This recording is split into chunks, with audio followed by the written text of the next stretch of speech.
नमस्कार दर्शकों, जय श्री कृष्णा। स्वागत है आपका हमारे चैनल वी आर एस्ट्रोलॉजी में।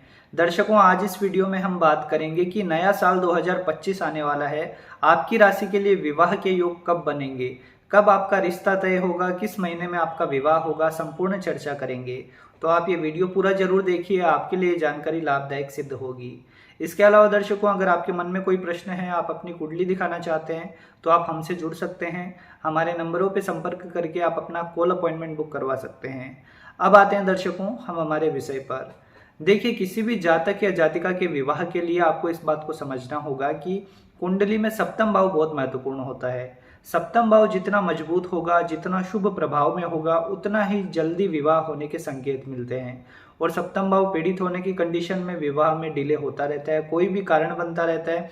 अक्सर देखा जाता है कि सप्तम भाव पीड़ित होने पर कई बार रिश्ते बनते बनते बिगड़ जाते हैं, ऐसी भी सिचुएशन बनती है। अब आप अपनी कुंडली में सर्वप्रथम देखिए कि सप्तम भाव की क्या स्थिति है। अगर आपको थोड़ा बहुत ज्योतिष का नॉलेज है तो आप इस बात को समझ सकते हैं, और आप इसकी जानकारी नहीं रखते हैं तो आपको कुंडली का विश्लेषण जरूर करवाना चाहिए।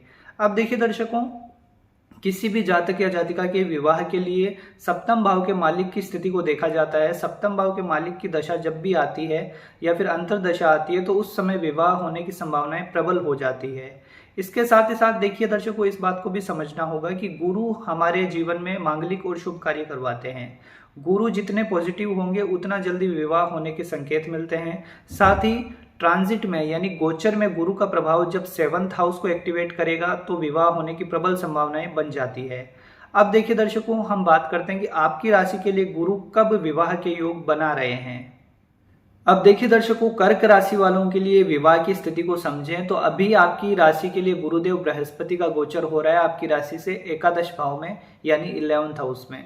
11th हाउस में गुरु का गोचर जारी है और ये 14 मई 2025 तक यहीं रहेंगे।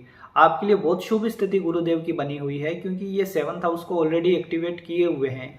अब देखिए दर्शकों, अभी ये अप्रैल मई में गुरु का ट्रांजिट यहाँ प्रारंभ हुआ था वृषभ राशि में, और अभी भी ये वृषभ राशि में चल रहे हैं। तो मान लीजिए इस दौरान आपका विवाह नहीं हुआ है तो आपको अपनी कुंडली जरूर दिखानी चाहिए, क्योंकि 7th हाउस तो ऑलरेडी एक्टिवेट है।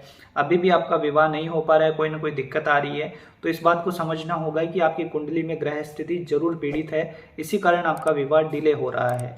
अब देखिए दर्शकों, मान लीजिए अभी भी नहीं हुआ है आपका विवाह, आगे कब संभावना बनेगी इस बात को समझिए।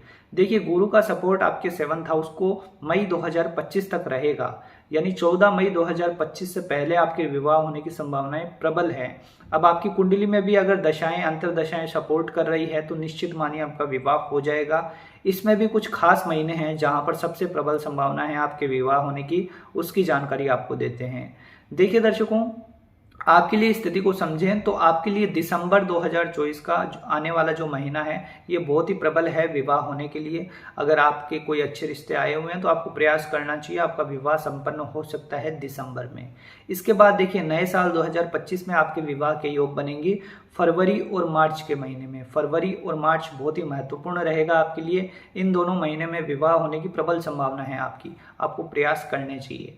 तो कुल मिलाकर देखा जाए तो ये एक तरह से महीने तो 6 हैं। मई से पहले स्थिति आपके लिए 6 महीने की है, परंतु उसमें सबसे प्रबल जो संभावनाएं हैं वो 3 महीने हमने आपको बताए हैं।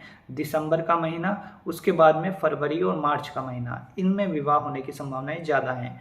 तो आप प्रयास करिए, कोई अच्छे रिश्ते आए हुए हैं तो जरूर उनसे मिलिए, कुंडली मिलान करिए और इस दिशा में आगे बढ़िए, आपके विवाह होने की संभावनाएं ज़्यादा हैं। मई के बाद में देखिए कमज़ोर योग हो जाएंगे, उसके बाद तो फिर आपकी कुंडली के ग्रह अगर ज़्यादा सपोर्टिव हैं तो फिर आपके विवाह में कोई ना कोई योग बनेगा, नहीं तो फिर दिक्कत परेशानी आएगी 2025 के मई के बाद। हालांकि देखिए, अक्टूबर में गुरु वक्री होकर आपकी राशि कर्क पर आएंगे। अक्टूबर से लेकर वो 5 दिसंबर तक वक्री होकर आपकी राशि कर्क में आएंगे, तो ये भी समय आपके विवाह के लिए रहेगा, पर ये समय बहुत कम है। एक तरह से देखा जाए तो महीने 1.5 महीने का ये समय रहेगा।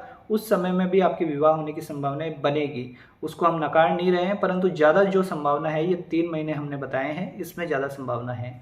अब देखिए दर्शकों, आपको प्रयास बढ़ा देनी चाहिए। आपके लिए समय थोड़ा योग कम है तो इसका आप फायदा उठाइए, जल्दी से आपका विवाह संपन्न हो जाए, इस दिशा में आगे बढ़िए। परंतु एक बात का ध्यान रखिए कि कुंडली मिलान जरूर करवाइए। कुंडली मिलान किए बिना विवाह करना एक तरह से रिस्क होगा, क्योंकि देखिए आपकी राशि से सप्तम भाव में शनिदेव का प्रभाव होता है, तो शनिदेव के प्रभाव के कारण कई बार डिले हो जाता है विवाह में, कई बार पार्टनर भी आपके मन मुताबिक नहीं मिल पाते, कोई ना कोई दिक्कत परेशानी वैवाहिक जीवन में रहती है। तो कुंडली मिलान इसका बहुत अच्छा रास्ता है जीवन को सुखी बनाने का, वैवाहिक जीवन को मधुर बनाने का। अगर संतुलन बना रहेगा तो वैवाहिक जीवन भी मधुर रहेगा, इस बात को समझिए। तो देखिए दर्शकों, इस प्रकार की स्थिति बन रही है आपके विवाह योग की 2025 में, आपको प्रयास जरूर करने चाहिए। इसके अलावा अगर आपके मन में कोई प्रश्न है, आप अपनी कुंडली दिखाना चाहते हैं, तो आप हमसे जुड़ सकते हैं। हमारे नंबरों पर संपर्क करके आप अपना कॉल अपॉइंटमेंट बुक करवा सकते हैं। मिलते हैं दर्शकों अगले वीडियो में। जय श्री कृष्ण।